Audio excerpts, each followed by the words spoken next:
भाइयों से आप लोग को धन्यवाद देते हैं कि हमारे कोचिंग संस्थान में आप लोग आए।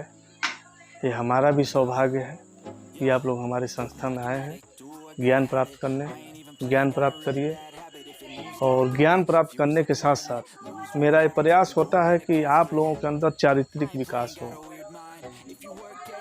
आप लोग का विकास चौतरफा हो, क्योंकि समाज में जब तक आपका विकास हर एक तरह से नहीं हुआ रहेगा तो आप सरवाइव नहीं कर पाएंगे, कहीं न कहीं डिफीट हो जाएंगे। तो मैं या हमारी टीम के द्वारा ये हमेशा प्रयास होता है कि आप लोग के अंदर चौमुखी विकास हो, पढ़ाई लिखाई के साथ साथ व्यवहारिक जीवन में भी क्या हो रहा है क्या नहीं हो रहा है, इन सब चीज़ों का भी आपके अंदर समावेश हो, विकास हो। ठीक है। और अपनी थीम के बारे में मैं आपको बताता हूँ कि एक इतिहास बनाइए। Be a history creator, not a history reader. आप ऐसा काम करिए कि आपके द्वारा एक इतिहास बने, लोग आपके वजह से आपके माता पिता को जाने, आपके गांव को जाने, आपके ज़िले को जाने, आपके वजह से आपके देश को लोग जाने। ठीक, इस तरह से आप लोग काम करिए और नकारात्मकता की भावना अपने मन के अंदर कभी मत आने दीजिएगा कि ये कठिन है, वो ये लड़का बड़ी इंटेलिजेंट है, ये कर देगा, वो लड़की हम नहीं कर पाए। ऐसा कुछ नहीं है। हर एक व्यक्ति के अंदर, हर एक मनुष्य के अंदर कुछ स्पेशल क्वालिटी होती है। जैसे कुछ इसमें बच्चे ऐसे हैं कि जिनको म्यूजिक सुनना पसंद हो, कुछ इसमें बच्चे ऐसे हैं कि जिनको इतिहास पढ़ना पसंद है, कुछ बच्चे इसमें ऐसे हैं कि जिनको इंग्लिश अच्छा लगता है, कुछ बच्चे ऐसे हैं जिनको मैथ पढ़ना लगता है। ठीक, तो मेरे कहने का मतलब ये है कि आप जो भी रास्ता चुने, जिसमें आपका मन लगता हो, उसी रास्ते की तरफ आप जाएं। अगर आपका मन मैथमेटिक्स अच्छा है तो इंजीनियरिंग के रूप में जाइए, इंजीनियरिंग की तरफ जाइए, या अन्य जो भी चीज़ें हैं स्कोप हो उससे संबंधित, मैथ से संबंधित, उधर जाइए। जिसकी बायोलॉजी ठीक हो, ज़बरदस्ती नहीं, रास्ता जो भी आप लोग चुनिएगा, क्योंकि इंटरमीडिएट है। इंटरमीडिएट बहुत ही ज़बरदस्त नाम, इंटरमीडिएट। यानी आप लोग समझ लीजिए कि एक ऐसे बीच रास्ते में प्रवेश करने जा रहे हैं कि जहाँ से आपका भविष्य बदलेगा, आपके जीवन में आमूल चूल परिवर्तन आएंगे, आपके रास्ते तय किए जाएंगे कि आपको करना क्या है। ये इंटरमीडिएट बहुत ही इम्पोर्टेंट होता है।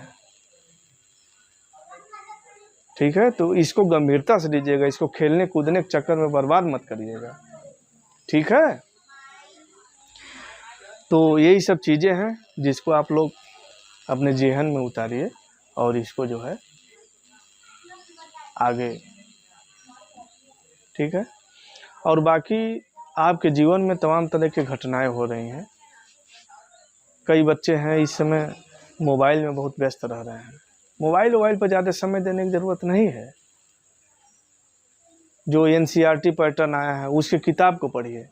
जब आप यहाँ पढ़ के आएंगे तो आप हमसे सवाल पूछेंगे, तो हमारे ऊपर भी प्रेशर रहेगा कि ये लड़की या ये लड़का हमसे पूछ रहा है, बताने का प्रेशर होगा, हम बताएंगे आपको। तुम लेकिन जब आप पढ़ ही के नहीं आते, जितना मैं पढ़ा रहा हूँ उतना ही आप पढ़ेंगे, क्या मतलब है? आप, मैं बोल रहा हूँ, आप चुपचाप सुन के चले जाएंगे। यहाँ आने से पहले आप लोग का होमवर्क होना चाहिए। जो टॉपिक यहाँ हमारे टीचर बंधु, जो देव कोचिंग के स्टाफ हैं, जो यहाँ आपको पढ़ा रहे हैं, उसको आप पढ़ के आइए, उसके कंसेप्ट को पढ़ के आइए। जो पढ़ा रहे हैं उनसे क्रॉस क्वेश्चन करिए, उनसे पूछिए सर रेडियन का मतलब क्या होता है, रेडियन क्या होता है आप बताइए। हाँ, कोण मापा जाता है। वेरी गुड, लड़का होशियार निकला। ठीक है, पूछिए। जब आप पढ़ेंगे तभी आप कुछ बता पाएंगे, नहीं पढ़ेंगे कुछ नहीं बता पाएंगे। कास्ट थीटा का मान क्या होगा आप बताइए। हाँ बताइए, कास्ट 30 = देखिए आप बताइए। साइन 60 इक्वल टू, देखिए ये विभाग, बैठिए। हमारे एक संस्था में पढ़ रहे हैं तो ये सब चीज़ें आपके अंदर नहीं होना चाहिए। जैसे सवाल मैंने किया, जवाब आपके जबान पे होना चाहिए। ये कब होगा? जब आप लोग नेचुरल अंदाज में पढ़ेंगे। पढ़ने के पैटर्न को बदलिए, सोचने के पैटर्न को बदलिए, समझने के तरीका को बदलिए। क्योंकि अगर आप समय के हिसाब से नहीं बदले, देखिए सिलेबस बदल गया है, उसके पढ़ाने के तरीके बदल गए हैं। तो जब तक आप लोग अपने आप को नहीं बदलेंगे, चेंज नहीं करेंगे, उसके हिसाब से अपने आप को मैनेज नहीं रखेंगे, समय के हिसाब से नहीं चलेंगे, तो आप लोग बहुत पीछे छूट जाएंगे, आप लोग आगे ही नहीं बढ़ पाएंगे, है कि नहीं? तो ये जो भी पढ़ाई लिखाई हो रही है, ये एक अलग विषय है। व्यवहारिक ज्ञान अलग है। पढ़ाई लिखाई का महत्व जैसे आप घर से बाहर निकलते हैं वैसे ही चालू हो जाता है। आप कहीं रास्ते में जा रहे हैं, रोड पे चल रहे हैं, वहाँ पर भी महत्व है। आप समाज में बैठ रहे हैं, लोगों से आप बातचीत कर रहे हैं, वहाँ भी महत्व है। आप अपने साथियों से कैसे बात कर रहे हैं, इनके साथ बिहेव क्या कर रहे हैं, अपने साथियों को देखकर क्या सोच रहे हैं, ये पढ़ाई लिखाई के ऊपर डिपेंड करता है। ये आपके संस्कार के ऊपर डिपेंड करता है। विद्या ददाति विनयम, विद्या से आपको विनय, नम्रता आती है। पता चल रहा है कि आपके अंदर विनम्रता है या नहीं है। मैं एक चीज़ कह रहा हूँ और आप जो है 10 चीज़ बता रहे हैं। आपके माता पिता जी बता रहे हैं कि बेटा मोबाइल मत खेलो, आप कह रहे हैं कि पापा आप जान ही नहीं रहे हैं, हम मोबाइल खेल नहीं रहे हैं, हम इसमें से होमवर्क देख रहे हैं कि देव कोचिंग से सर जो भेजे हैं उसी को मैं देख रहा हूँ। आपके पिताजी चुप हो गए, आप उसमें गेम खेल रहे हैं। ठीक है, तो विद्या हमेशा विनम्रता सिखाती है। जहाँ आपको बोलना है वहाँ बोलिए। माता पिता को आप यूं ही जवाब दे रहे हैं। माता पिता का रोकना टोकना आपको बहुत बुरा लगता है, क्योंकि अब आप लोग बड़े हो गए हैं, आपके अंदर सामर्थ्य आ गया, आपके अंदर ताकत आ गई है, आपके अंदर सोचने समझने की बुद्धि आ गई है।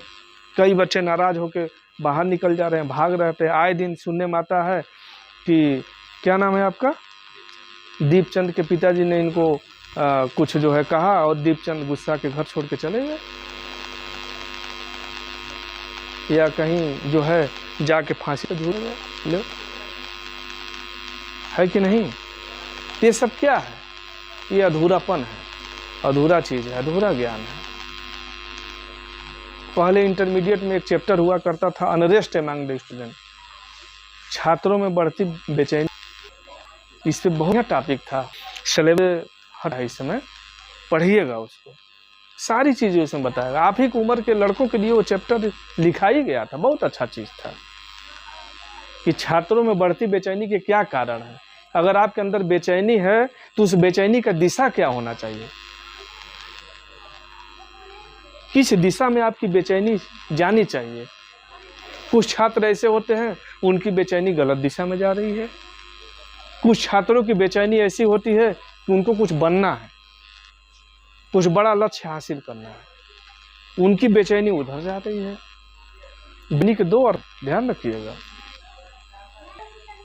एक बेचैनी ऐसी है कि जो आपको गलत रास्ते में ले जा रही है, एक बेचैनी ऐसी है कि जो आपको सही रास्ते के लिए बेचैन करती है कि हमको पढ़ना है, हमको 4 बजे रात को उठ के पढ़ना है, हमको 3 बजे पढ़ना है, हमको सोना ही नहीं है, हमको मेहनत करना है, हमको ये करना है। ये भी एक बेचैनी है।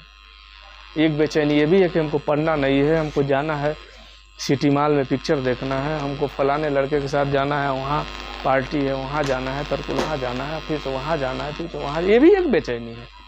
दोनों बेचैनी के अलग अलग रीजन्स हैं, अलग अलग चीज़ें हैं। दोनों बेचैनी होनी चाहिए।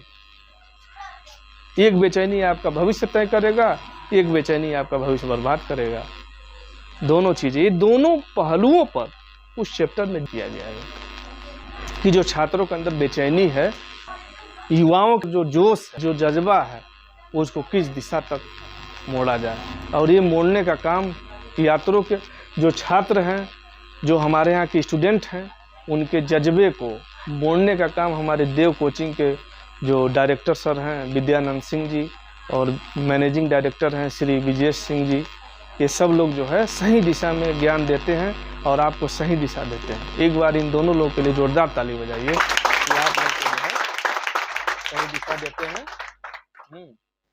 आपको ज्ञात होना चाहिए कि जो है अपने कोचिंग से ढेर सारे बच्चों ने टॉप किया है, 100% रिजल्ट आया है, ठीक।